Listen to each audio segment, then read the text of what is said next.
YouTube. I'm monitoring. Let's see.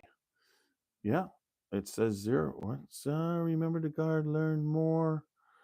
Welcome to live chat. Okay.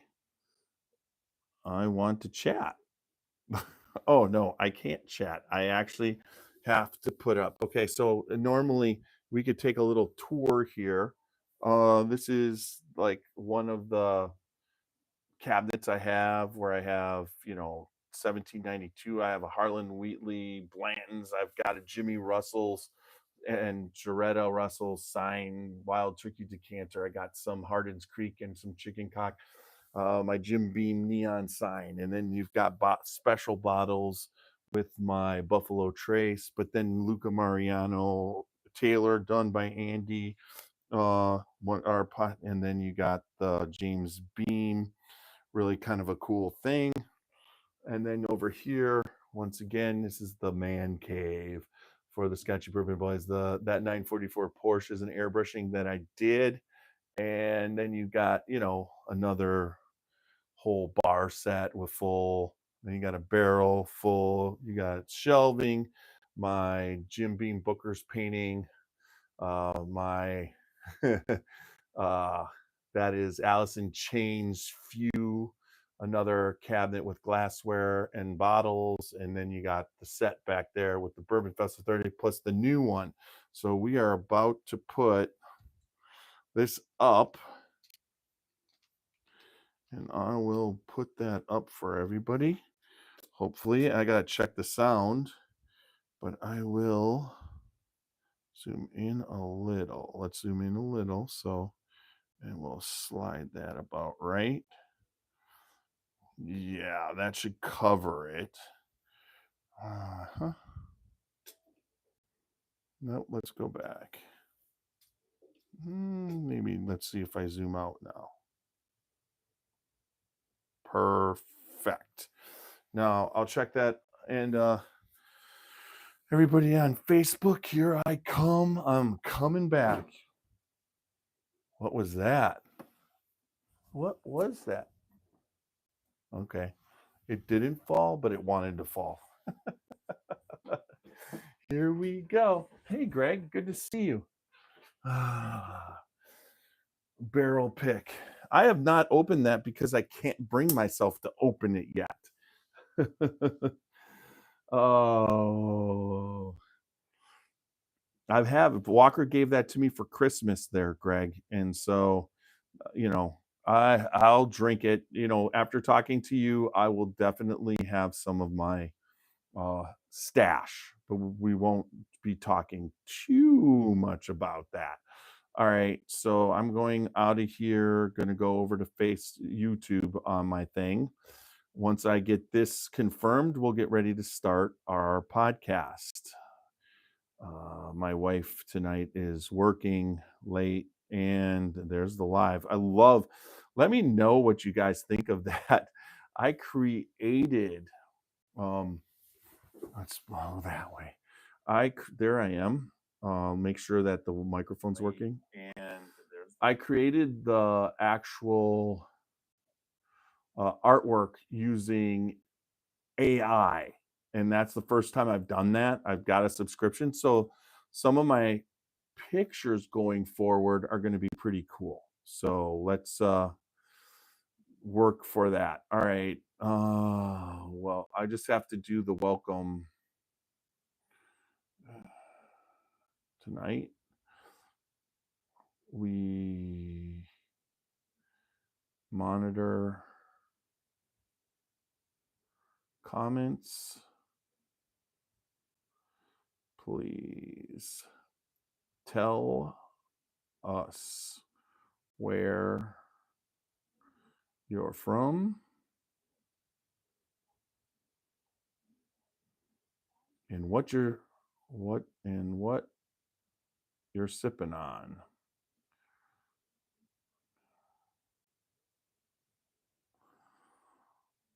All right. We'll get that going. There we go. All right. We got a couple people in. I'll be monitoring this as we go through the night. It's right here. Let me get it in high enough. There they are. I got to make sure that's quieter. All right.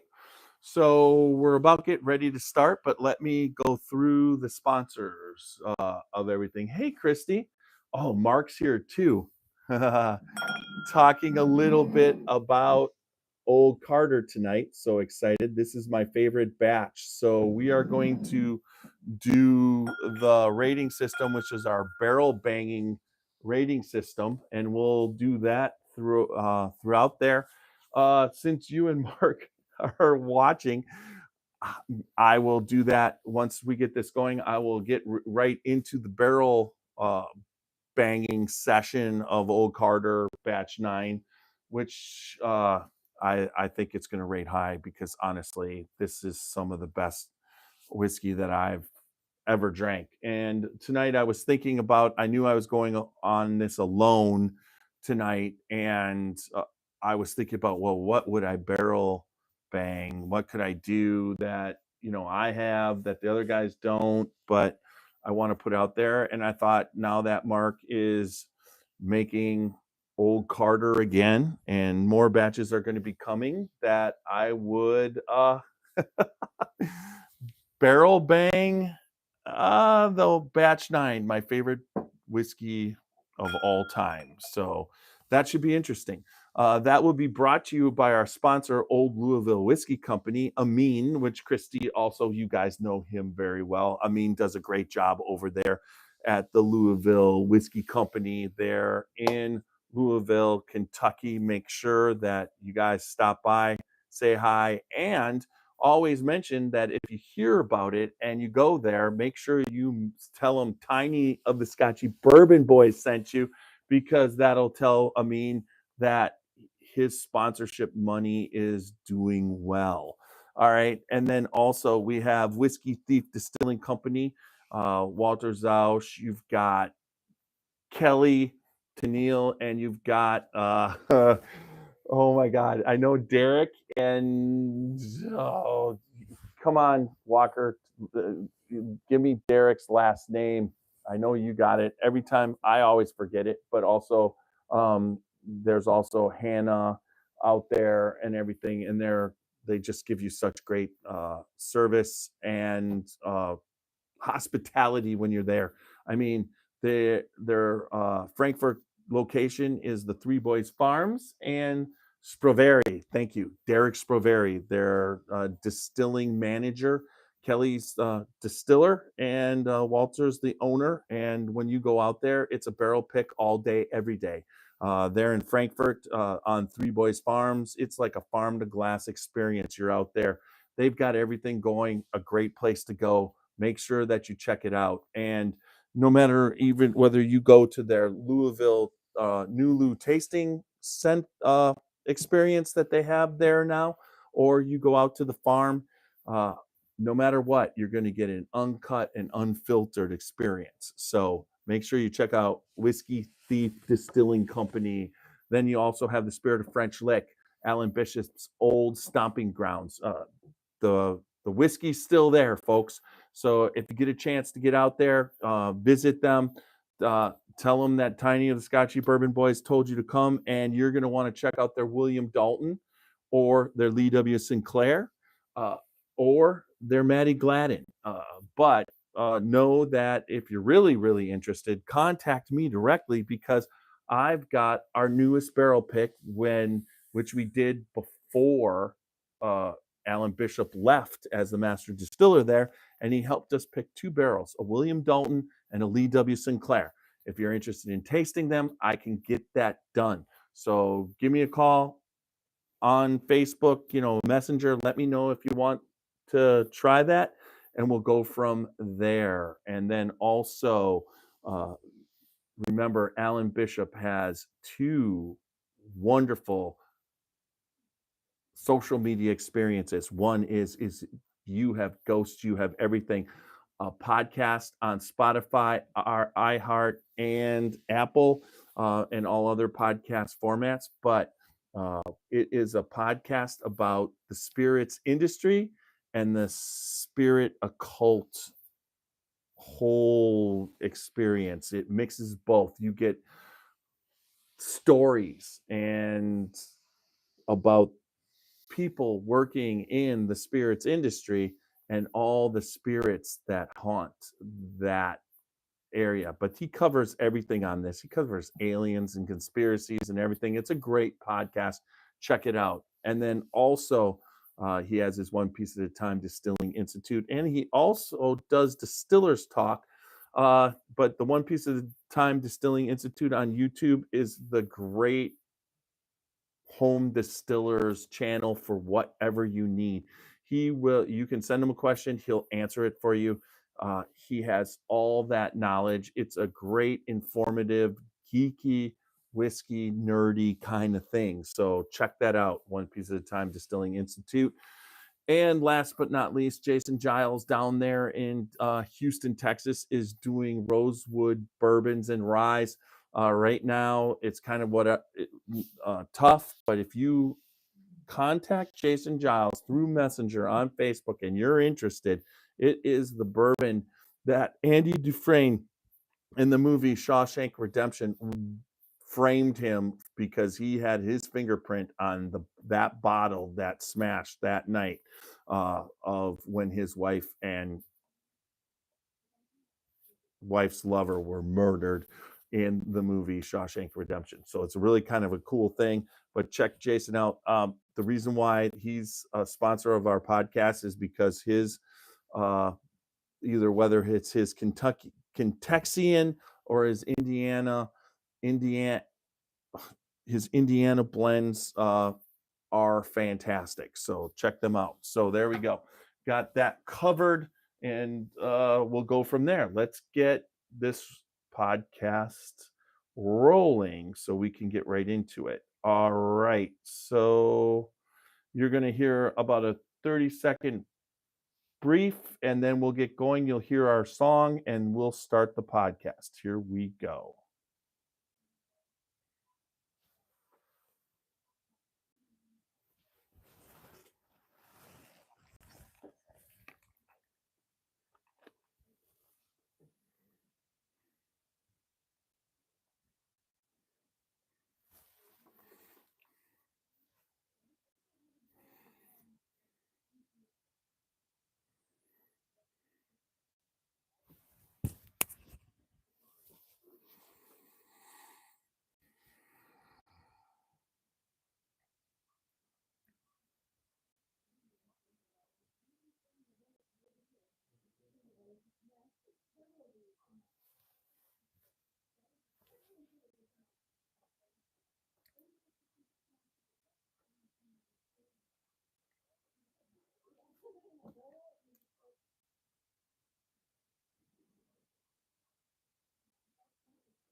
Drinking bourbon, sipping on scotch.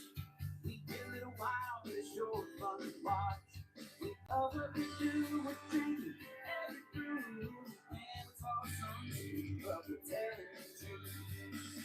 Yeah, we're the Scotchy bourbon boys, raising your hand, making some noise.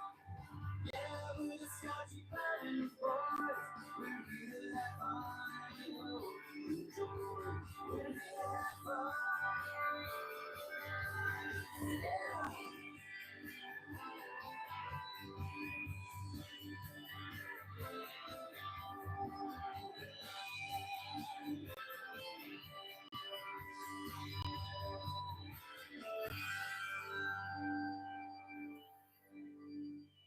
All right. Welcome back. Hell yeah, to the Scotchy Bourbon Boys. I got to be a little bit calmed down because right now Roxy's in the other room and she has her client there. So can't be as wild as I can when I'm down here by myself. But at the same time, welcome to this uh, Thursday night, January 16th podcast of the Scotchy Bourbon Boys. It's great to be here tonight. Tiny's gonna, I'm here, and the main topic that we're going to be covering tonight is scammers, how to avoid them, and what you need to do. All the different levels. There's different levels. There's online. There's scammers all the time in whiskey, and there's a lot of things that you need to do to avoid them, and it's not hard. If you know what to look for, especially running a podcast, we know what the the landscape is when it comes to scammers, because we're constantly bombarded by them. Whether you run a group or you're running the podcast or you're doing posts or whatever, because you get a little bit of popularity, they want to scam your people because a lot of people watch and listen. So we're going to go over what not to do when it comes to uh, how to obtain not secondary market, but aftermarket whiskey. So we'll talk to you about that. And then also tonight, we're going to be barrel banging Old Carter Batch 9. Very excited in the Old Louisville Whiskey Company barrel banging section of this. And we're going to move it up tonight because once I get done with the pregame, we're moving it up because Christy Atkinson and Mark Carter are actually watching. So I'm very excited about that because we'll give a little bit of history about this year with Mark and everything, Christy, and kind of how I've gotten to meet the person who makes my favorite bourbon of all times. And we'll go into a little bit of storytelling with that and everything. I wish Super Nash was here tonight because he was the reason why I have this bottle. This bottle was given to me not this past Christmas, but the Christmas before. And it's like I said, I cherish this like liquid gold. So remember, www.scotchybourbonboys.com for all things Scotchy Bourbon Boys. And then also remember, you can get Glencairns, t-shirts, everything. Make sure you check out www.scotchybourbonboys. You can find out all about us and the different podcasters that are on, and all about myself. So please check it out. And then also remember, we're on Facebook, Instagram, YouTube, and X. And then also all the major podcast formats, Apple, iHeart, and Spotify.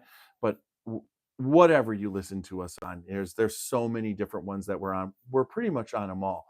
But whatever you listen to, whatever, however you watch us, make sure that you like, listen, comment, subscribe, and leave good feedback. Very important for us. It's how we keep getting bigger and bigger. We're very excited. The group is growing. The listeners are growing. The watchers are growing. What's been happening on YouTube and Facebook? It's just awesome what's been happening the last couple weeks or the last couple months. The podcast has really kind of turned a corner since it probably right around August of this past year, and we just keep growing and getting bigger. I'm very excited. So that gets us to, normally we'd be talking about the subject right away, but because Mark Carter and Christy are here, I'm going to do the Old Carter barrel banging segment of for the Scotchy Bourbon Boys, sponsored by the Old Louisville Whiskey Company. Make sure when you're down in Louisville to check out the Old Louisville Whiskey Company. Amin there, the owner, is fantastic. The experience is fantastic. If you go there, you're going to be able to taste some really, really good whiskey and probably walk out with a bottle that you didn't think you were going to walk out. So check out Old Louisville Whiskey Company. All right, so if you're unfamiliar with the barrel banging process, and we've changed it for 2025, we've done that on purpose because we want to be more positive. So we're barrel banging. Old Carter. I was introduced to Old Carter by Super Nash, and Super Nash had picked some up, and he had told me about it, but I never really tasted it. But Christy, this was December 4th of, I want to say, 2021, because it was the year that Alan had invited me down to be a part of the second distilling at Hell's Half Acre for the Alan Bishop experience.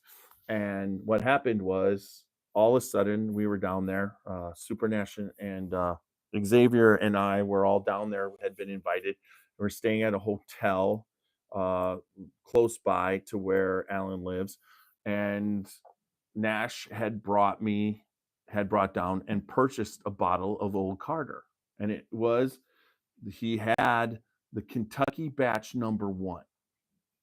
And he opened it. He told me, now, if anybody's familiar with this brand isn't going to be, yes, the documentary.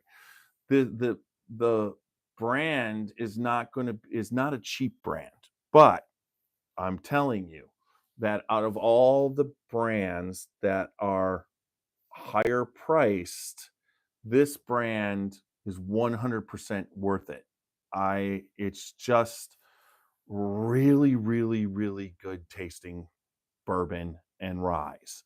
And they offer it, they batch it, it comes out. The batches are well thought out. When they're making these when Mark's putting this together, he's thinking about how he can make whiskey taste the best that it possibly can. And so that batch, Super Nash opened that night, and I think we were at the hotel, and every time he asked me what I wanted, I told him Old Carter. He had brought down some other stuff. I wasn't interested. And I think we did about that night. I think that bottle was cashed. A brand new bottle was cashed mainly between myself and Nash. It was fantastic. We then the next morning we went and we were doing all this stuff, and there was no ill effects. So from that point on, without knowing Mark Carter, just knowing the story and everything, but we also, through Alan Bishop, we met Christy, and Alan always had good things to say about Christy. So I always wanted to meet Christy, not the man, the woman who can drink pretty much any man under the table. And that was one of the things that Alan always told me about you, Christy, is that you really were a top-notch person who definitely was very good at being able to drink.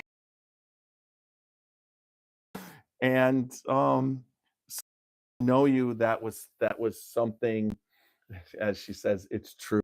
um it was that's intriguing to know that.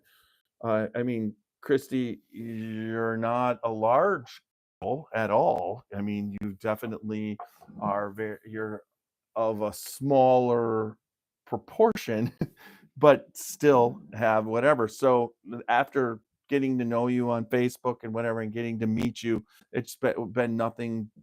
Not that we've ever even been in a situation to overdrink, but at the same time, you're such a wonderful person, and so friendly, caring, giving, just a great person. So as we go forward, which was all of a sudden we were at the Kentucky Bourbon Festival, not last year, but the year before, and found out that you knew you knew Mark.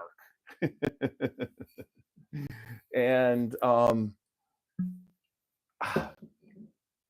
that was something that was very exciting, to know that you knew Mark, and you basically had us taste something that was getting ready to be bottled, and it was fantastic. And we hung out in the parking lot at a church. I felt like I was like in the 6th grade hiding out, but it was cool to be able to do that. And then uh from that point on, we've been able to meet Mark, and Mark, you're such a great person. You're very, not anything what I would expect, but that's like most of the whiskey industry. People who bring good whiskey to the market with passion, whether you're a blender, whether they're owners of distilleries, or those people are very consistently just fantastic people, and Mark is no exception to the fantasticness. I want to thank you. It ended up that we did the podcast about it's going to be a year and a half ago, at the Old Carter Social Club, right there next to Justin's House of Bourbon. And it was a great experience. We got to taste some Old Carters that were just amazing.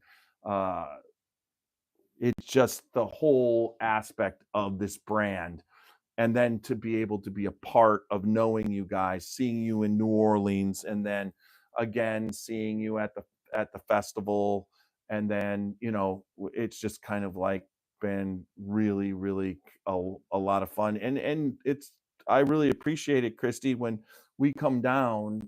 Whether you usually we me and Walker were down there just this past December, and you and Mark were just like, yeah, we'll meet you. We'll see.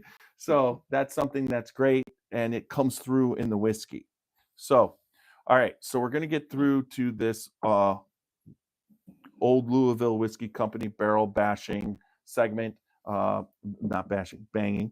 The barrel banging scoring system or rating system is as follows. It's based off of the nose, the body, the taste, and the finish. Uh, each category gets a certain amount of points, and they are bangs on a barrel. Uh, the the first category, nose, you can give up to 4 bangs on the barrel for a perfect nose.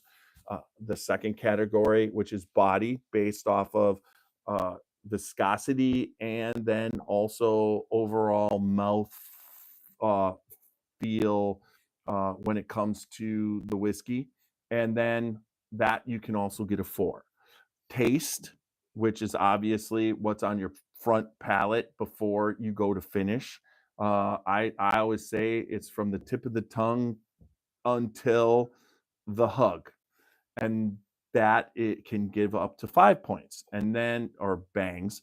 And then the last is the finish, which is after the hug and what lingers, how long it is, and how what would you enjoyable the hug is. Hugs are very unique in themselves. It's what's left in your, if you have a long hug, you can it might last for a couple 5-10 minutes, then you still can taste that whiskey. That's very important, and you can get up to 5 bangs for that.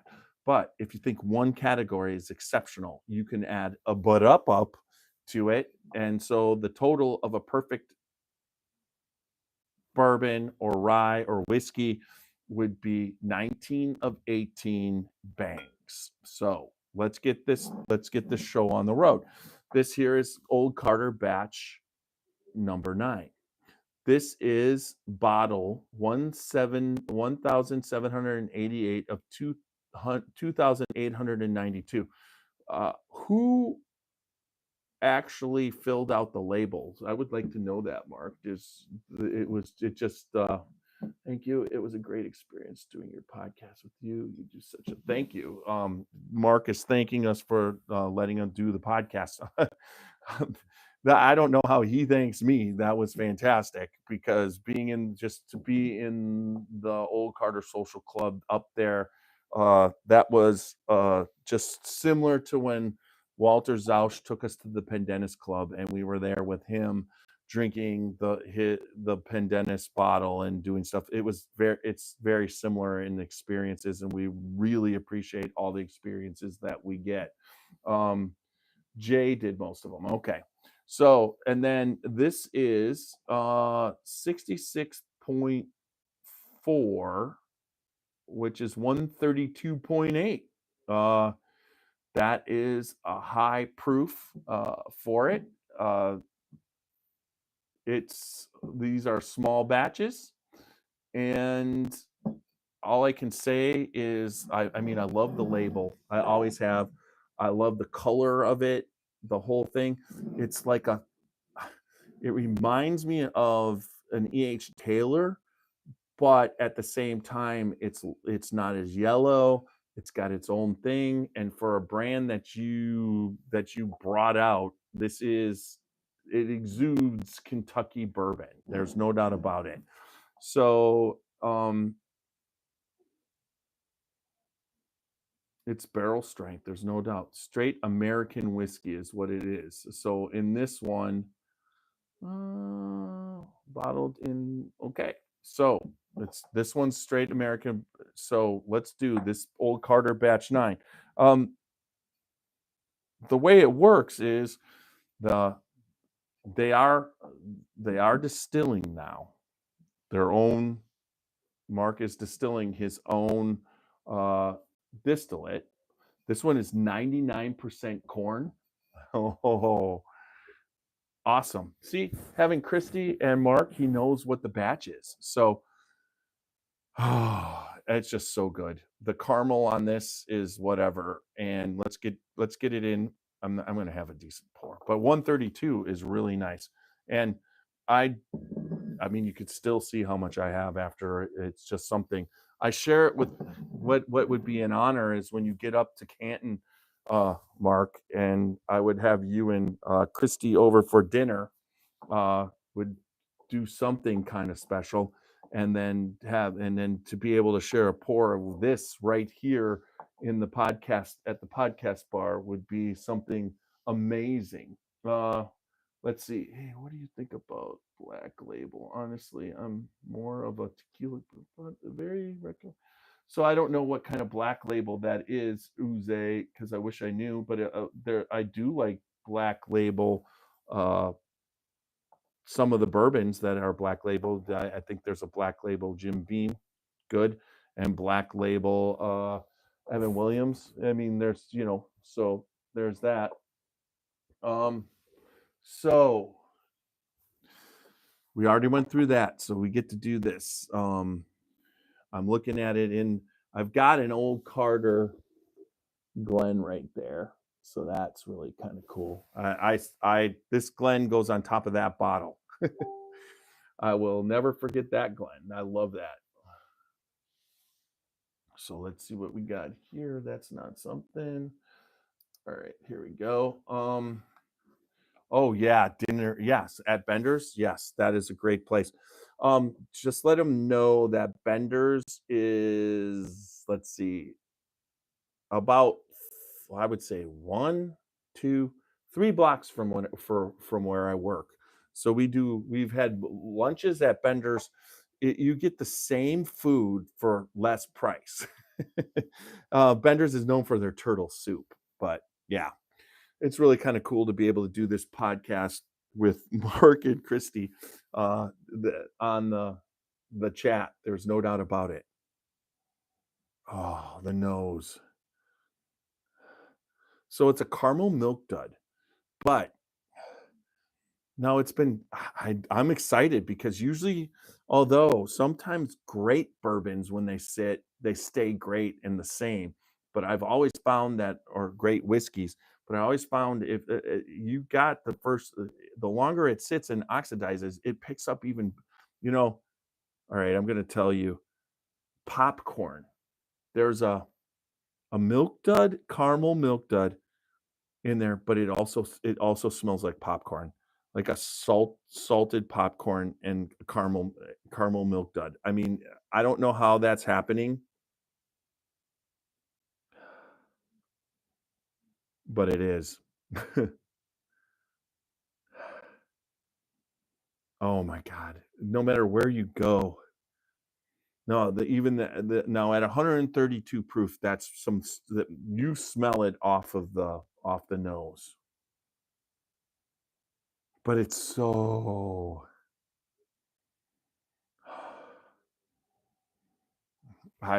It's perfect. All right. So we'll see what it does in this Glen. But I mean, at 132 barrel, I'm just waiting for those legs just to start. I mean, it sticks to the side of the glass, and then I'm still waiting. All right, there's a couple. Come on, where are they? There's one. I'm just trying to. That is crazy. All right, there's some. but the viscosity of how long it's sticking to the edge of the glass and then going back, it is very, very thick. There's no doubt. All right, let's see what happens here. It's going to be pallet shop at 132.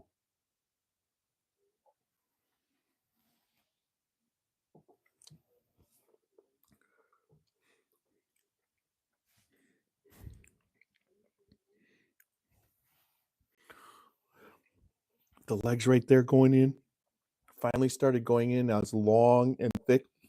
I mean, it's running the length of the glass. Oh, that's just so cool what it's doing. All right. Wow. The hug is amazing on this, Mark. It warmed me up. I mean, it's so cold out here, and I don't know how cold it is down by you, but this is something that this is on a night. I should go upstairs after I'm done, pour another glass of this, and sit by the fire. That's really what you should do. But I always find the nose is always better as you go. It really kind of sits in there, but the nose on it like is fantastic. The Here we go.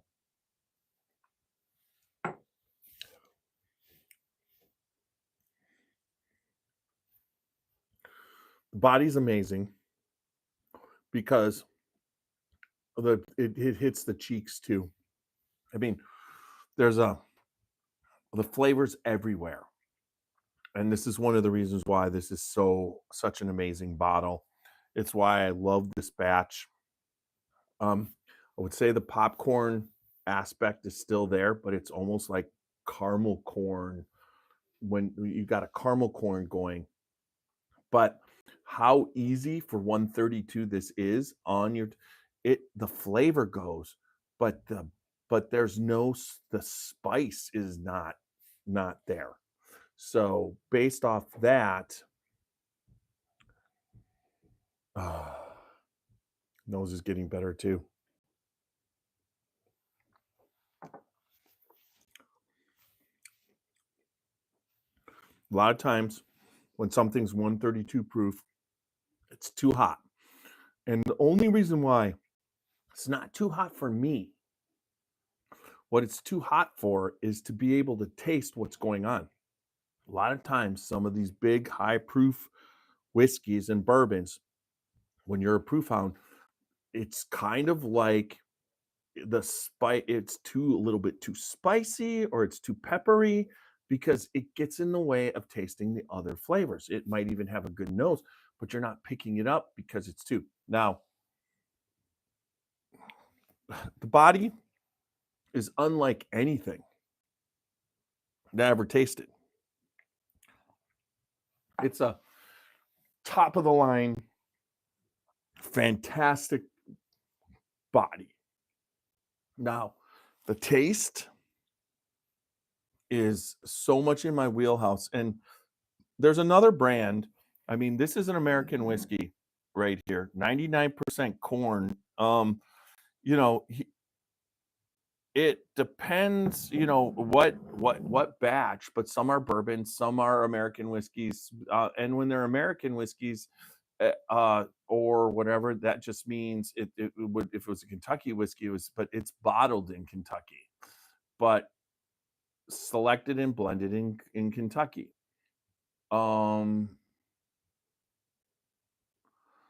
But I found that these blends, I love bourbon, but I love the American whiskey and the blends, or even just the blends.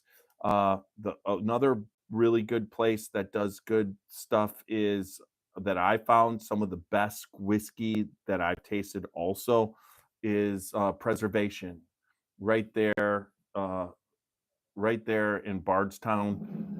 Preservation has their rare. I believe it's called Rare Perfection, and it is fantastic, similar to what goes on with Old Carter. But yeah, Marcy, she is definitely knows what she's doing.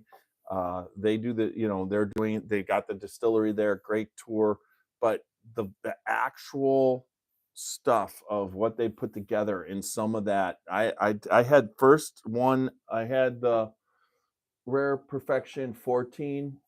That was fantastic. That was some of the best.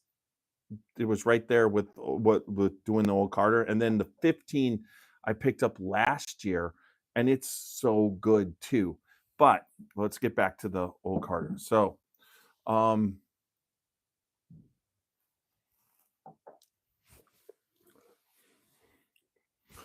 there's so much caramel, and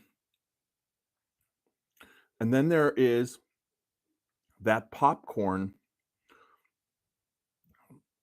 richness, not air popcorn, movie popcorn, buttered popcorn.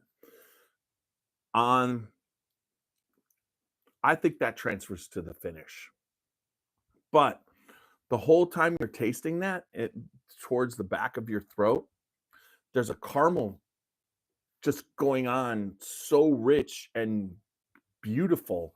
And I love that's why I got into drinking bourbon, because of my love for caramel. So once again, this bottle is proving what it needs to prove. So let's give it the rating system. Now, I don't know. It's even, after meeting you, Mark, and then that's one thing that you could talk about with whiskey and bourbon. When you meet the people and you have good times with the people making the whiskey or blending the whiskey or associated with the whiskey, it's going to make the whiskey better. And with, I didn't think it would be better than what I remembered, but obviously, because I know, or whether it's oxidation, or I know you and Christy, Mark, this has gotten to a level that's absolutely nuts. So let's do the barrel banging and rate this. All right. So I only think, oh, we'll talk about that after. So now going to the nose now. There's even a richness. The caramel is coming through. The popcorn is on the top. I mean, when you're using the Glen for nosing, and I mean that's one of the cool things you can do also. But if you take from the bottom and you put your nose like that, you get one thing, and there's a ton of caramel. There might be a little bit of apple, but just a little bit, like a but if you hit the top, that's where you start to get that movie popcorn nose. So out of 4, I am going to barrel bang this, and I am going to give it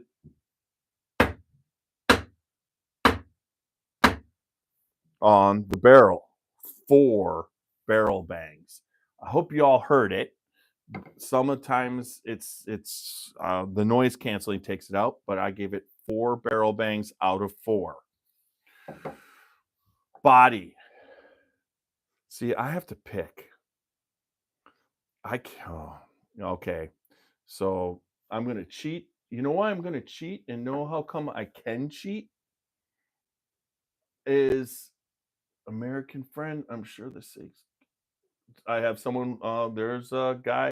I can't read his name, but he's from Japan watching. And then to crack open a barrel. Getting ready to crack open a barrel 036 I just picked up tonight. That's Tom. Great. So is that Old Carter, Tom? I would like to ask. So this could be I'm going to make this a good night. Oh, Super Nash is on. Good. Look at, I'm drinking what you got me. All right. So we gave it 4 on the nose. On the body,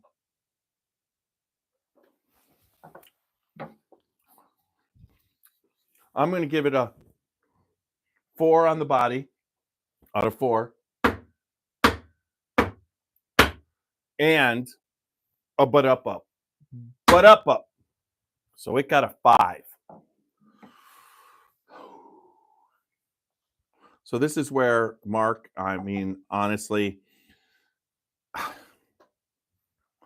it's like barrel bashing the best, one of the best brands you've ever tasted, but the best batch you've ever tasted is kind of rigged. But this has nothing to do with it being rigged. It just has to do with my palate. If all I can say to anybody out there, if you come across a bottle of Old Carter, I mean, I've tasted other batches. I think I had Kentucky batch number 2. I've had 3 bottles of Old Carter, all courtesy of Super Nash. But I will tell you that as far as a brand goes, this brand is consistently good. If you check out our Old Carter, Super Nash set me up like 7 different batches. He had 11, 10, 9, 8. We went through them all of what he had. 9 won for me. And I had 2 samples of that. And I basically held on to those. And okay, so Russell's telling me on the bangs, there's no, so I'll keep telling you guys, I'm doing it. I'll tell you how many. So the last one got 4 plus a butt up for 5 out of 4. It's the noise canceling that happens that you can't hear the bangs, but I'll try and do it a different way. I was actually banging on the barrel behind me. It's a William Dalton barrel from Allen, and one whiskey of the year. If the year that Batch9 was put out and I had tasted it, it would have been whiskey. Would have been, oh, it could have even been. I would have just made an exception for it. Now the taste.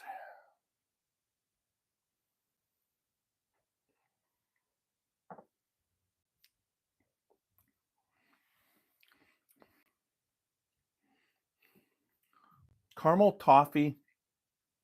There's an aspect around it of a like a cinnamony thing.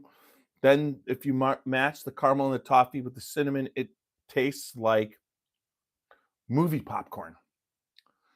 And I don't know, I love movie popcorn. I love caramel and I love toffee.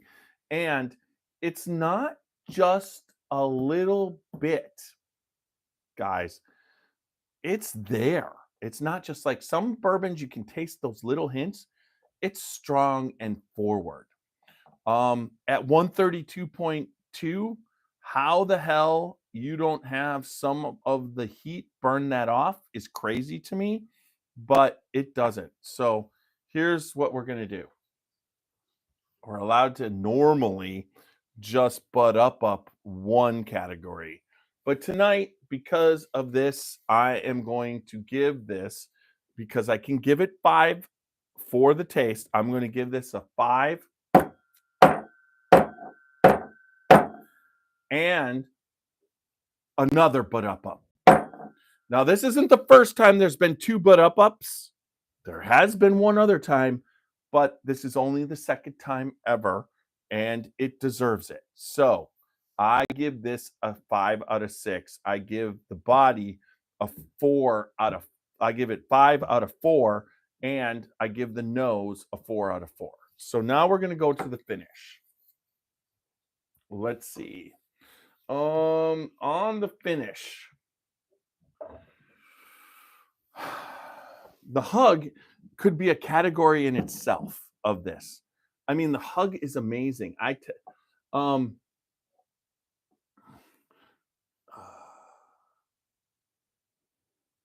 Here we go.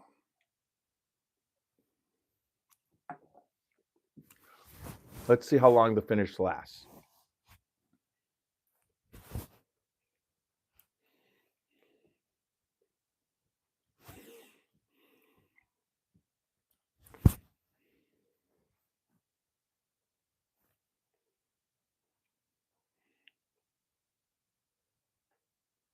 We're just going on for the finish.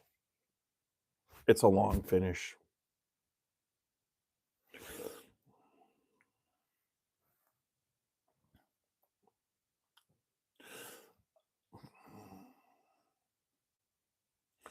I think if I went up after like in 10 minutes, there'd still be some aspect of what I'm tasting.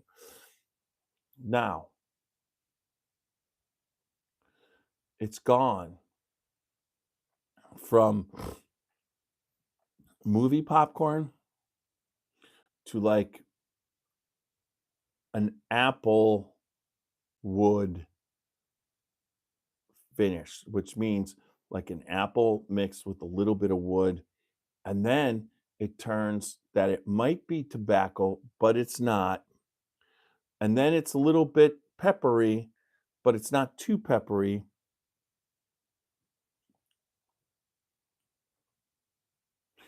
And right now, at this moment, I feel like I just chewed on a caramel, and that's the flavor that's left in my mouth is caramel. It's still there. So, how much longer do you want the finish? Yeah, the rye is damn good.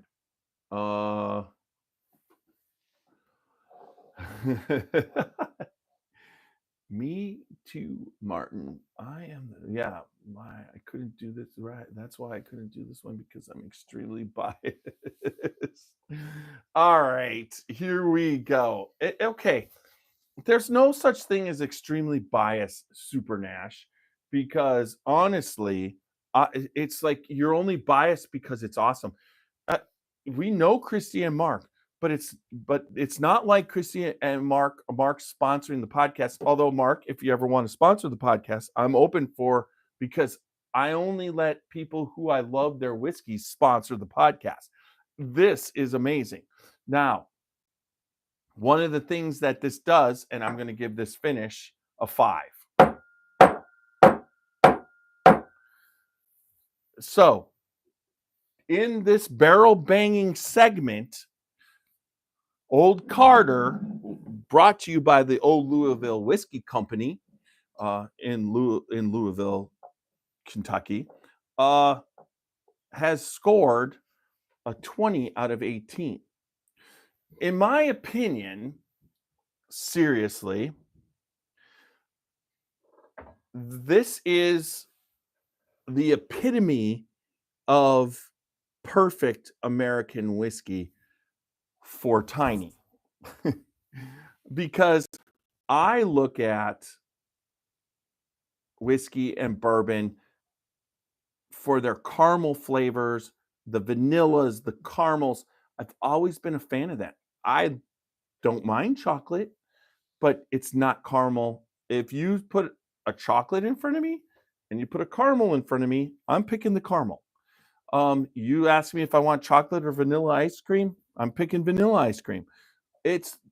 But with Kentucky bourbons and Kentucky whiskeys and the heat that happens and the influence of the barrel. Now, whether this is from Indiana or wherever Mark gets his barrels, the barrel influence is based off of the charcoal filtering that happens, and then that caramel, where that caramelized layer of wood sugars is, and how much is in there. And in Kentucky, the barrels pick up that wood sugar, that caramelized wood sugar, and it's why Kentucky bourbon is really good. Now, It's not like in Ohio that can't happen, and it's not like in other places that can happen, but it happens a little bit different. And for the and that's not a bad thing that it happens different, because some people like chocolate way more than they like caramel. So, but for Tiny, this podcast, this 20 out of 18, the highest score I've given anything since the barrel banging segment with the old Louisville Whiskey Company. Uh, Easily, it wasn't. I knew I liked this, but I've never analyzed why I liked it. So um, it says to me, it was fun to go through and analyze this on a whiskey tasting instead of just drinking something that I love. So cheers, Mark. Cheers, Christy. Cheers, Super Nash.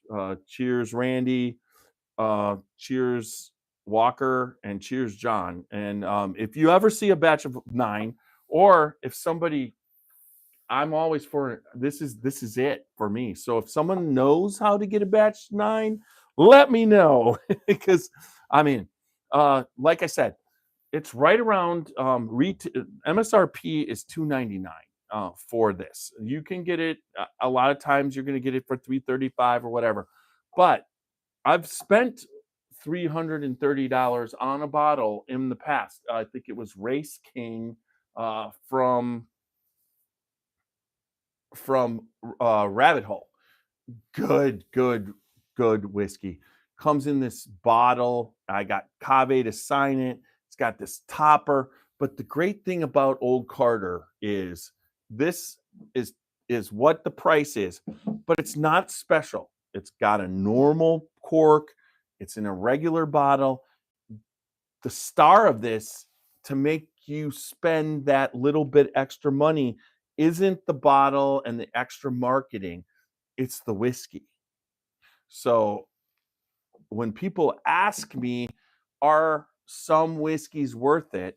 A lot of times, if they have those packaging additions, that makes maybe $150 bourbon, a $300 bourbon, because they're putting, it might make something like like for instance, it's in a box or it's in a case.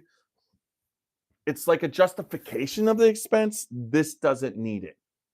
That's just my um well, John, I know it's not available. It's available in Kentucky, but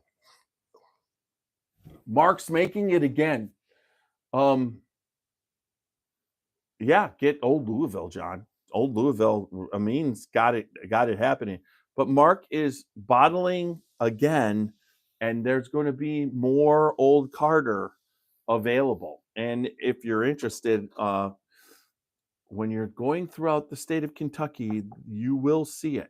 And so, it's Super Nash is able to seek that out. Is in there you go. You just got right from pretty much Mark. The Chicago is in the near future there, John. Maybe when it comes out, we'll come down and we'll get one and drink that together. That would be great. You're right on my way. I had no problem stopping by. I thank you for your hospitality and thank you for doing that tasting. I really appreciate it, John. All right, so there you go. So cheers, Mark. Cheers, Christy. And let's get on to the other part of what I sold this whole podcast on, scammers. So, scammers are a part of our industry that is almost like a dark part of the industry.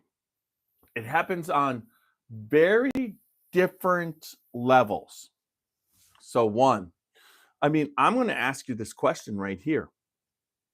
I know that Weller Special Reserve here in Ohio hits the shelf, and it's a $25.99 cent bottle.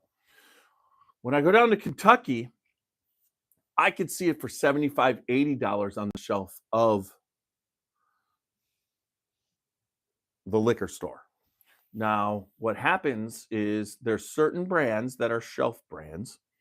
And because Kentucky's tax rate is a little bit less, those brands that are not allocated or sought after are usually a little bit cheaper than what we see in Ohio. You'll see, we see here rare breed for $49.99. You might see it down there for $44.99. Brands that are readily available are definitely cheaper because of the tax structure. But brands that are allocated here have to be sold because the state of Ohio buys them and then puts them out for consignment at the agencies. Now, allocated stuff, the agencies have to put in for. But if they're going to sell an allocated bottle of Pappy 12-year reserve, Pappy Van Winkle 12-year reserve, the MSRP price on that is $109.99. They have to sell it for that. If you go into a place in Florida and you see a 12-year special reserve, it might be $800. Now, question: are the liquor stores in non-control states scamming you? It's not a scam like what happens on the internet, but it is a scam from your pocketbook. And there so I find it bizarre that in non-control states that the actual liquor stores can price gouge you. They buy it and they can sell it for whatever they want. Now, I tell everybody when you see a bottle of Pappy Van Winkle 15-year and it's $4,799 at the liquor store, and they're like, "Oh, this is crazy. Prices are gotten crazy." The only reason why you see it there for $4,799 is because it's $4,799 for a bottle that should be $299. Um, it's crazy, but it's the world we live in. So it's not technically a scam because you pay the money, they're kind of ripping you off, but you're getting the bottle of bourbon or whiskey that you want. And a lot of times, what I always find, like here, people complain about the lines. Now we're talking secondary. And this is where a lot of people can get in trouble because the secondary market, and we're talking about the physical secondary market, is such a big thing. And people hate, they're called flippers. And the flippers will basically, there's a market and they'll get sought after bottles and put them up, and they could make anywhere, a lot of flippers pay people in Kentucky to wait in line for them, and they'll pay them $100 or $50, and when they get the bottle they give them that, but they'll buy the bottle for $159.99, and then the flipper will turn around and sell it for $750 right after that was delivered. And they might have 10 people go out and they'll pay each person 50 or $100 to do it, and it was 159, so they're paying 259 but selling around, and they make $500 profit. The secondary market is illegal, but from the standpoint of the way I look at it, the way that they can get around it, if you were to pick them up, they would say they're selling the bourbon for this or the whiskey for the exact same amount as what they paid.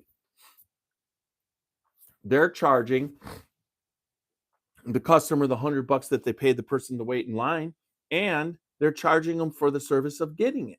So when people always talk about secondary is ridiculous. Secondary market exists for the people who have money, who don't really want to sit around and wait in line in the cold or the wind or the heat or whatever, and they want to stay in their house, but they want the bourbon. So they're willing to pay for the service of getting that bourbon. And the service of getting that bourbon comes at a price. So let's just say the bourbon sells for $200 and he buys it for $750. The person buying it is paying $550 for the service of getting him that bourbon, and they paid for the $200 bourbon MSRP. That's kind of how the secondary market works. Whether you want to look at that as a scam or a ripoff, I look at it as like services rendered. So the secondary market, anytime someone always complains and bitches about it, I'm like, if you don't think that's fair, then don't buy it because it's not for you. Your money is, if you think you don't want to pay someone $500 to get you a bottle that's $200, don't. It's just that simple. Free market. Nobody can complain about that. And that's why when they talk about that secondary market, you can't really go out there and sit there and whatever, because reselling alcohol without a liquor license is what. But if your friend goes, "Oh, you're going down to Kentucky, can you pick me up a bottle?" And you say, "Well, you give me the money, I'll pick you up a bottle." There is nothing wrong with that or illegal with that. So this is what we're so as long as you're paying MSRP and picking up, so there's a lot of gray areas in there. But the main thing that we're going to talk about with the scammers is online. So I've always found online is the scariest, as far as there's so many things that can happen. One, you can get the bourbon, but it's not the bourbon. It's something else. We just went through this a couple years ago, a little bit with Justin's House of Bourbon and an international counterfeit chain. And the way it was working is here in Ohio, you could pick up Pappy for a reasonable price by trading it for Weller Special Reserve and Antique Weller 107.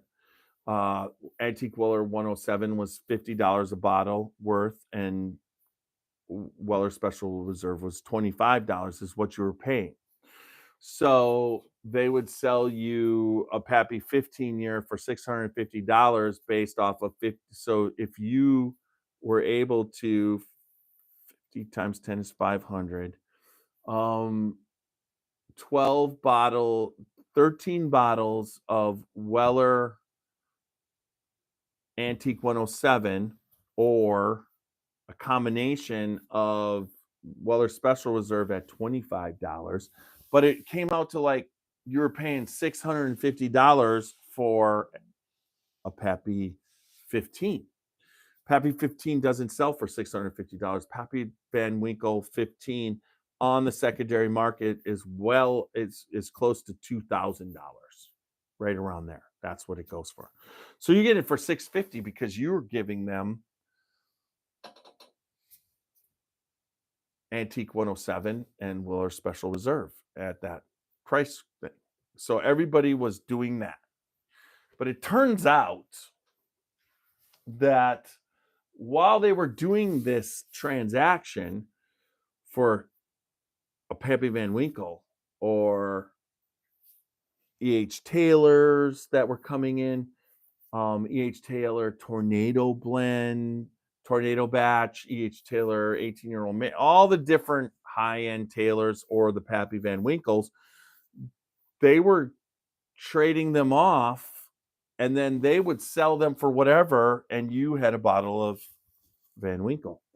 But it turns out that I believe China has mastered Buffalo Trace's labeling system, that they get either. So one of the things on the internet is that people want to buy used bottles. They're buying used bottles of Taylor and Pappy, and then they were printing labels out of China, and it went through Washington, D.C., and these bottles were coming over. So what you were trading for, honestly, I'm not sure whether it was real or not, but you do the math.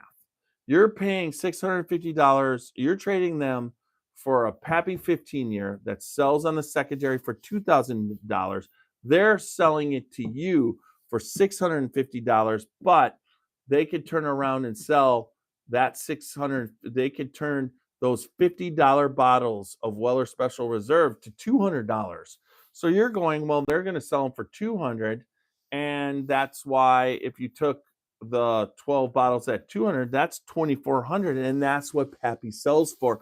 So you're actually giving them $2,400 to get $2,400, but you're doing a 650 kind of trade, and somehow that math was working. Well, it turns out that that math wasn't working because those weren't real. Now, I don't know which ones were or which ones weren't, but that was a scam. That's why, even when you're trading with somebody, if it's too good to be true, don't do it. It's that simple. It's just that simple. You don't know what's in there. Now, scammers love to also do this online. Okay, so Randy says the Pappy Van Winkle 15 is $1,350 to $1,500. And okay, that makes sense. So, what happens? That is where you're trading with somebody physically out of a parking lot that maybe you know that you've traded, because honestly, the guy that was doing that, my people knew him. They seen him. He was willing to do it. It's hard to trade. The state of Kentucky came down on all the different liquor stores and everybody, and they're trading for Weller Red and Green, and that market has kind of dried up. A lot of people around here would wait in line and we would buy, but like Super Ness is saying, there's a lot of fake bottles that you're trading for. So that market's kind of died after what happened with the Justin House of Bourbon. I don't see it anymore. But now, here's the part. It's Facebook and the internet. A scammer on Facebook and the internet has a profile. So you've got something, or you're commenting on a bottle that let's say this old Carter, and you're like, oh God, I would love to get that. The first thing that'll happen is, from a scam standpoint, is that there'll be somebody. My favorite is our barrel pick of Lillian Sinclair, which is, I'm telling you guys, it's fantastic, and it's not available anywhere. There's not like French Lick has put this on the market. Nobody has. I got it. So when someone says to you after I did a podcast on Lillian Sinclair, he's like, "Oh, I've got a bottle of that. Do you need one? I can get you one." Anybody commenting on your comment in a Facebook group about a bottle that we're doing, he's a scammer. Block him, and I block them and delete them. I take them off all my posts. It's insane. You don't know how many people I blocked doing the same thing. Another part of scamming on Facebook is they say there's a really good group. You need to join it. No, you don't. That group is a scam group. They're trying to get you into a group where they're going to show you a bunch of bourbons, and all of it will be a scam. Scammers are devious these days. They might sell you your first. It's just like, for instance, playing pool with a pool shark. When you bet $50 on the first game, he doesn't just scam you and take your $50. He might lose and you might win. He's going after the $3,000-$4,000 game where you think you got him and then he basically sinks it and walks away with all your money. Same thing. The scam can be there. You are dealing with people on the internet you never knew. I'm telling you, I get this all the time from other groups. We can't deal with the scammers. With the Scotchy Bourbon Boys group, we tried to, when we put someone in, I have Brandon Holmes. He is a hawk. I will let people in and they will put a post, and as soon as that post happens, boom. But that was a little bit early on. He axed a ton of people I left in. Now, one, if you just joined Facebook, if you see the first thing you should do when you're talking to someone, let's just say they have a bottle of what you love and you're interested, you're like, maybe they're not. First thing you got to do is look when they joined. If they've joined in the last 3 months or yesterday, 3 months yesterday, they're scammers. 2, the other aspect is, do they have any posts? Most of them don't. Is it just their Facebook profile that changes 4 times in the last 3 months? Scammer. It's easy to tell a scammer at this point. It's like I even fall for it. I don't want to. It seems like they'd be cool, but I know they're scammers.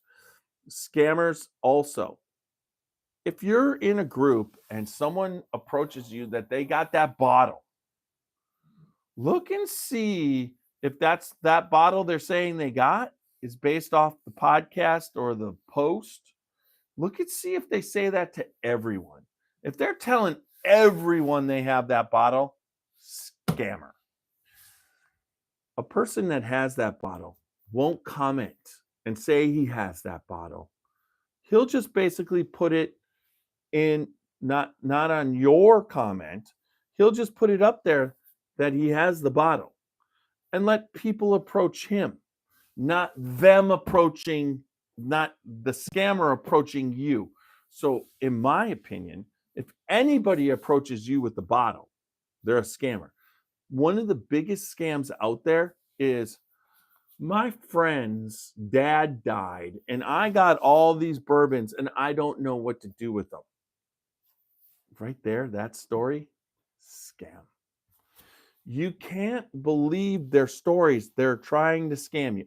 How does scam work? Okay. You Venmo them the money and they don't send you the bottle. It's a scam.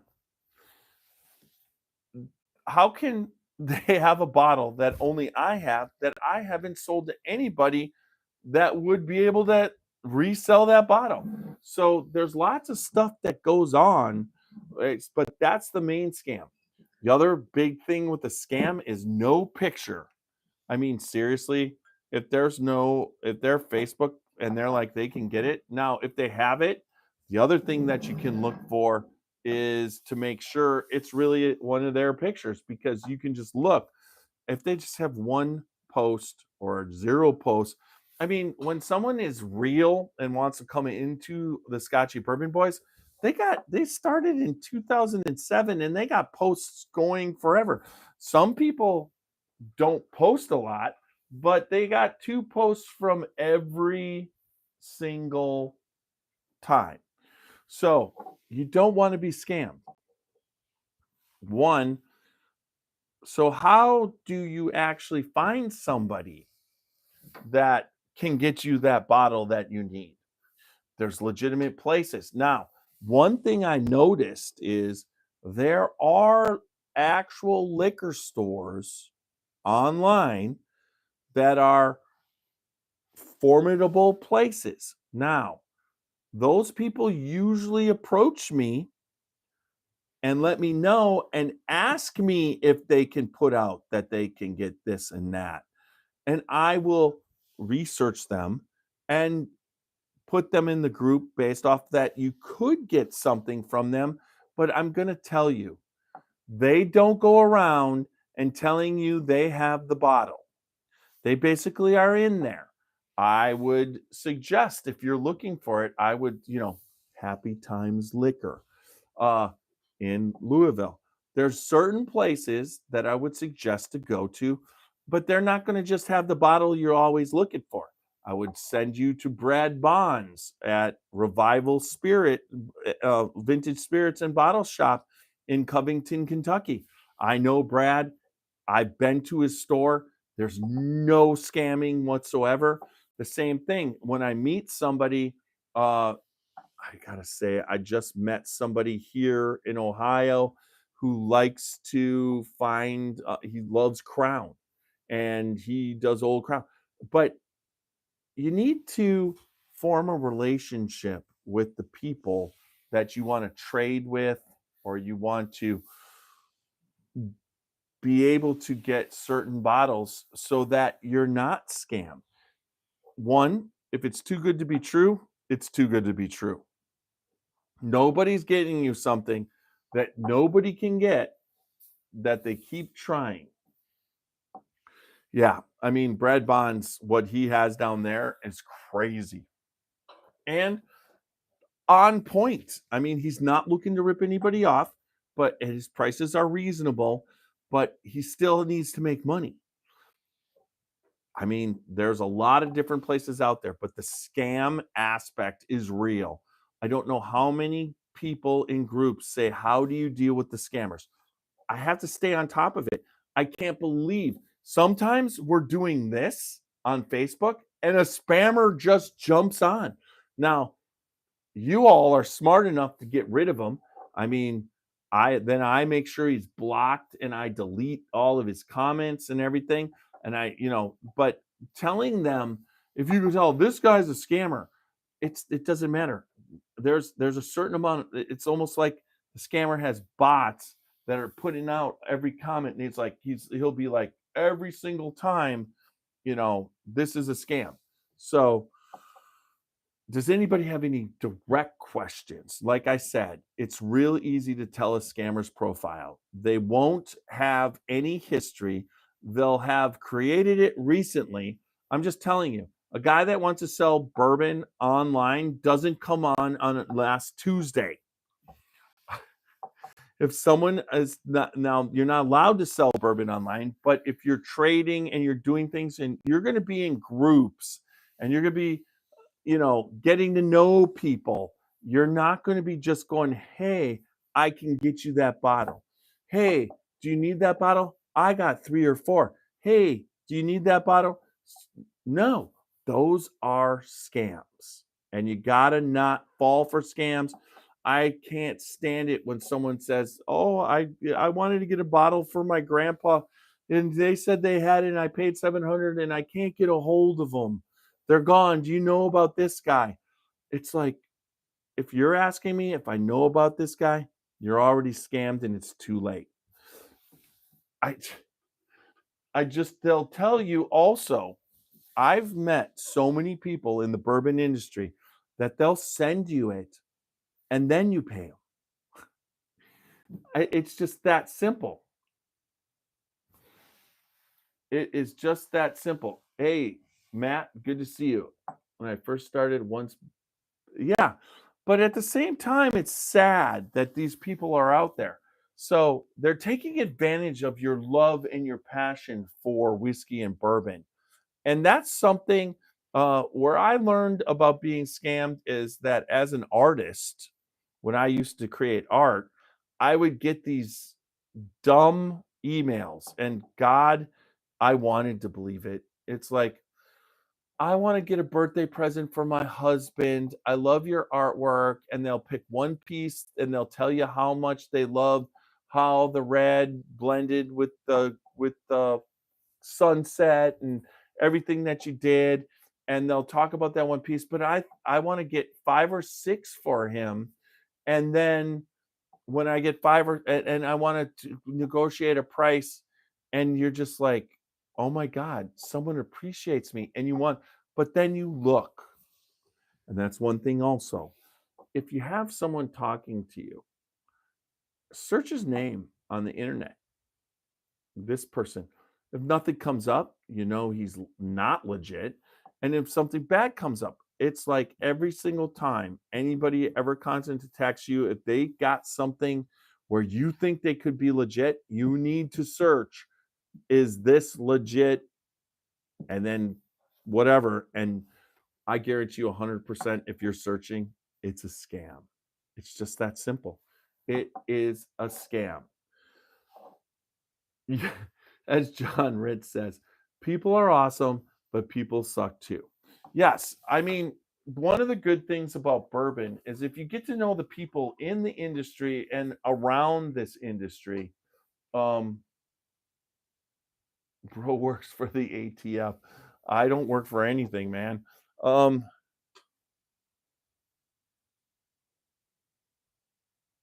bundle deals out and down on bundle deals to cut down. Yeah, I find um in the industry the flipping aspect, a lot of things that states and liquor stores have done have cut down.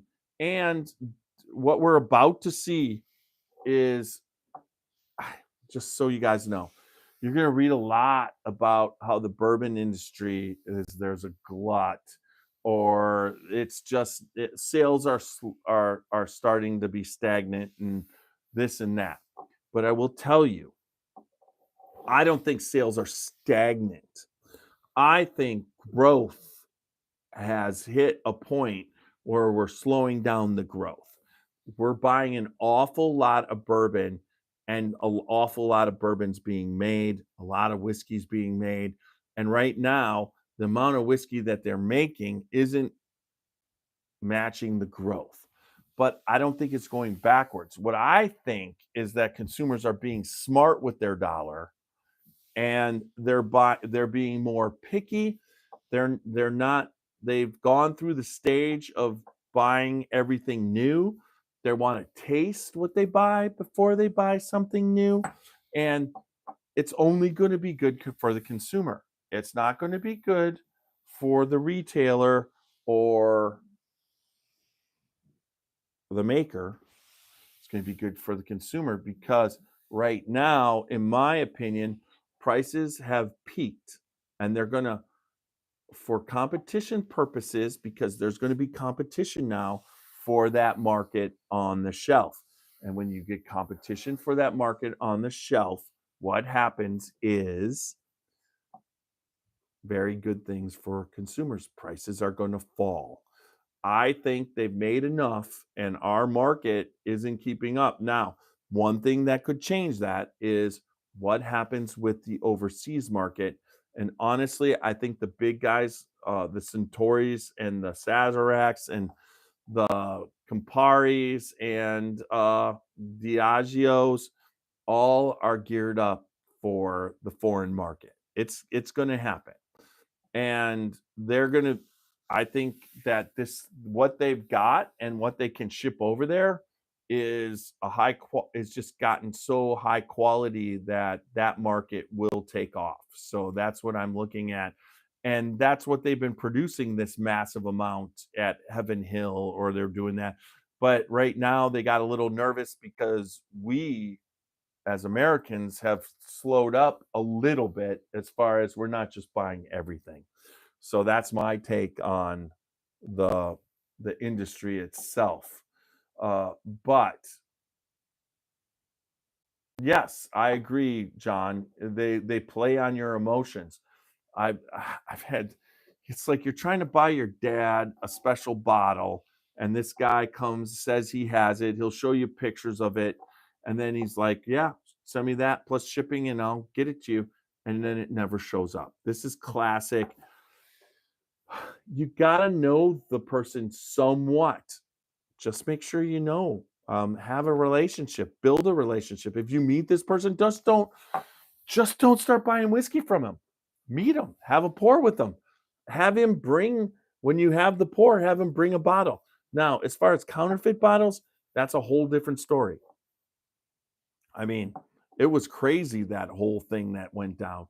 And when you hear about those labels being produced, and how many more bottles of Old Taylor Tornado Batch are on the market now, opposed to what was made. And that is some crazy stuff right there. So, anyways, if anybody has any questions, I would be willing to answer. But at the moment, I'm going to stay on Facebook and I'm going to stay on YouTube, and I'm going to end this podcast on the audio. So, thanks everybody for joining us tonight. Apple, and iHeart and Spotify. Greatly appreciate all your support. And it's been all the people that were on tonight: John Ritt, Randy Ford, Walker, Super Nash joined in on the comments, Thomas Anderson, good to see you. Thanks. I mean, I love what everybody's doing on YouTube. Thank you so much. And then Ricky Edwards, enjoy your cast. I really appreciate that too. Randy, Greg Schneider, Christy, and Mark, thank you so much for coming in. The old Carter was fantastic. I mean, 20 out of 18. I pulled a tiny. There's no doubt about it. This is some damn good whiskey. Remember, scammers are out there. It's very important. I don't want any of you to get scammed. I'm even out here and available that if you have a question about somebody trying to sell you a bottle, ask me. I'll give you my honest opinion. And most of the time, I'm just going to say scammer. So because they are. To not be a scammer, you need to form a relationship. So that's where that's at. Anyways, everybody, great to have you on. It was super. Make sure that you follow us, www.scotchybourbonboys.com, for all things Scotchy Bourbon Boys, Glencairns, t-shirts, everything. Also, remember, we're on Facebook, Instagram, YouTube, and X. Also, all the major podcast formats, mainly Apple, iHeart, and Spotify. But remember, no matter where you listen, where you watch, to listen, like, comment, subscribe, and leave good feedback. Remember, good bourbon, good whiskey equals good times and good friends. Don't drink and drive. Drink responsibly and live your life uncut and unfiltered. Little Steve-O is going to take us out.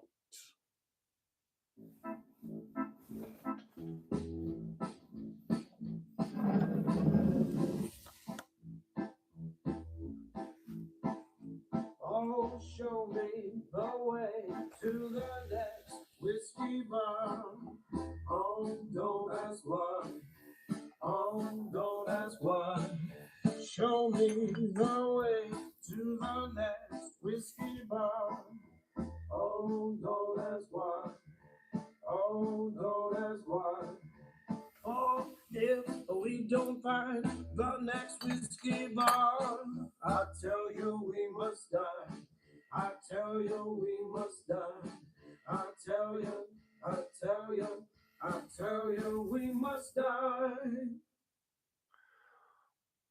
All right, we're off, but we're still on YouTube and we are still on Facebook. YouTube, if you have any questions about scammers or you have any questions about this old Carter, feel free to ask me. Same thing on Facebook. You're working on Old Forester 1924. Randy just killed. She's going out tomorrow with. I'll get you Super Nash. Give Randy your freaking address so he can send you your Sweetens Cove. And if the Sweetens Cove's coming to me, I'll send it to him, Randy, too. But along with 100 millimeters of Woodford Reserve double oaked. You got that. Thank you. I appreciate that. That's super awesome. John Rick, good bottle. My Old Forester, my favorite Old Forester yet, although the presidential Walker brought up was pretty damn good, but this Angel Share, the banana on this has been of this 117. I love it. It's not Old Carter though. This Old Carter is fantastic. Anybody have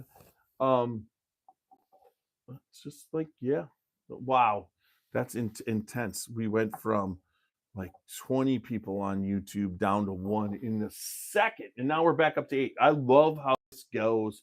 Thomas, I think Thomas is still on. Anderson, I got to do a shout out for him. He has been watching regularly, so appreciate that. The YouTube people out there, we really love. Let me get this sharing, so because I'm going to go up. I hope I can take, I believe I'm off this, so I can take this one off, and we're done. I'm going to turn that off. I'm trying to turn it off. Is that the, nope, that's not even the right one. Okay, turn that off. Okay, turn this off, and I'm going to save it. All right, podcast file, publish to, now next Tuesday,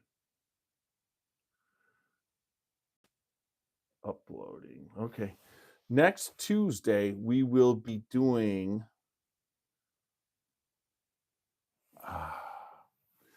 what will we be doing next Tuesday? There was a thing I was going to do, but I didn't do it. But I believe next Tuesday, oh, wow. I did old Carter. We're going to be doing, yes, next Tuesday, we will be doing Heaven's Door. We will be covering Heaven's Door. We'll be doing it. And it's this bottle right here, this single barrel OHLQ. But I'll also have a couple other bottles. But we will be doing a Heaven's Door podcast next Tuesday. So look forward to that. It's been cold and snowy here. All right, shifts, scammers. And the bourbon had, this is perfect bourbon weather, in my opinion. On a cold night, although this 132 is this does not drink like a 132. It really doesn't. So what? Spring Old Louis 8-year maple finish. Yeah. That was our, was that your present there, sir? Because I believe I have that bottle too. Did was that a present from CT there? Right. Christy, we have the hazmat pouring some now. Oh God. How do you wait? Oh yeah, you have the hazmat, which is, wait, where do I got that? I got the, where did that go? Oh yeah. So I have the 17-year from CT. Now that was originally part of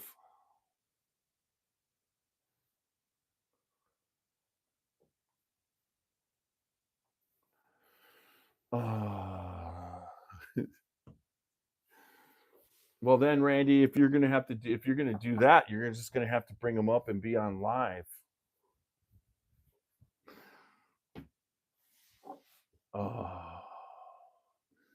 Old Louisville bottles, and he said he's getting 17-year in the next week. Well, we have the 17-year, and we're gonna go. Me and as soon as CT can come on, we got to do a barrel bashing of the 17-year. The 17-year was amazing. That was what we got to try. If you go back to our old Louisville podcast, which would have been right before, and Old Louisville has the greatest. I love these bags. It's just like eye candy. All right. Yes, but I bought this one when we were there. I need to finish it before I open C. So you have 2 bottles. I have a bottle that I'm never opening. It's number 1. It's a double French oak from the first time I was there. And it was fantastic. And I've got that. All right, we've got that. A lot of fun. Anybody else just let me know if you have any questions. I love the conversation that goes on. I'm still building the episode, still there. It seemed like it was a decent thing from, but I don't know how many, but I don't think it's going to be a huge. I thought hopefully that it would have been YouTube would have been a little bit more, because the scammer aspect is very what would you say? Oh, the caramel on this is just going crazy.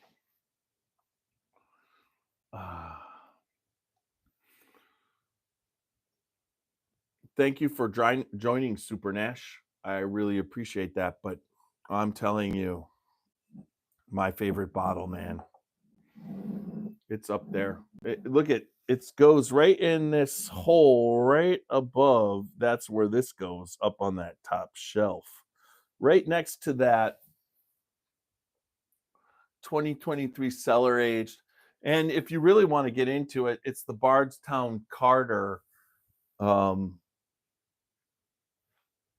It's the Bardstown Carter batch, and that was fantastic. John Ray, effing scammers. Yeah, I don't like scammers either. It's just not what I think it should be. All right, guys, this is saved. Does anybody maybe a mission, but I paid a mean 400 bones and we bottled it right at the warehouse and he signed it. Was that for the 17 year? Walker, the 400? Yeah, I think that's what he was asking. Real and timely. Okay, thanks, Walker.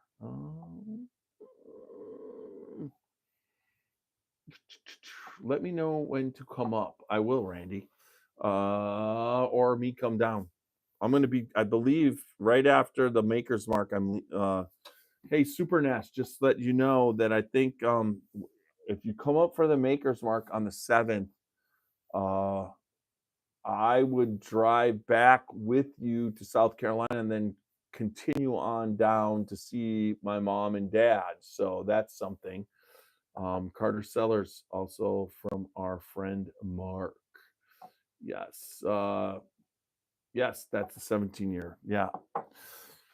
That was a deal we worked out with Amin. Part of that is part of the sponsorship. But since CT worked out the deal, I let him have the actual bottle. So that's part of it. It's probably not a good idea to like accept bottles as payment for sponsorship, because that really defeats the purpose of the sponsorship of the podcast. But you know, it might be something to be able to hook somebody, you know what I mean? Bring them in, so that they do sponsor. So that's kind of what that was. And we greatly appreciate all of our sponsors. There's no doubt. Well, with that, I think I'm going to end the YouTube, everybody. I'm going to walk over here. Thank everybody. Hopefully we're did all right. I always wonder because I'm not always paying attention, but not sure exactly what it was. But thank you everybody for joining on YouTube. Remember, next Tuesday we are going live and we will be doing Heaven's Door. So check us out next Tuesday, coming off YouTube.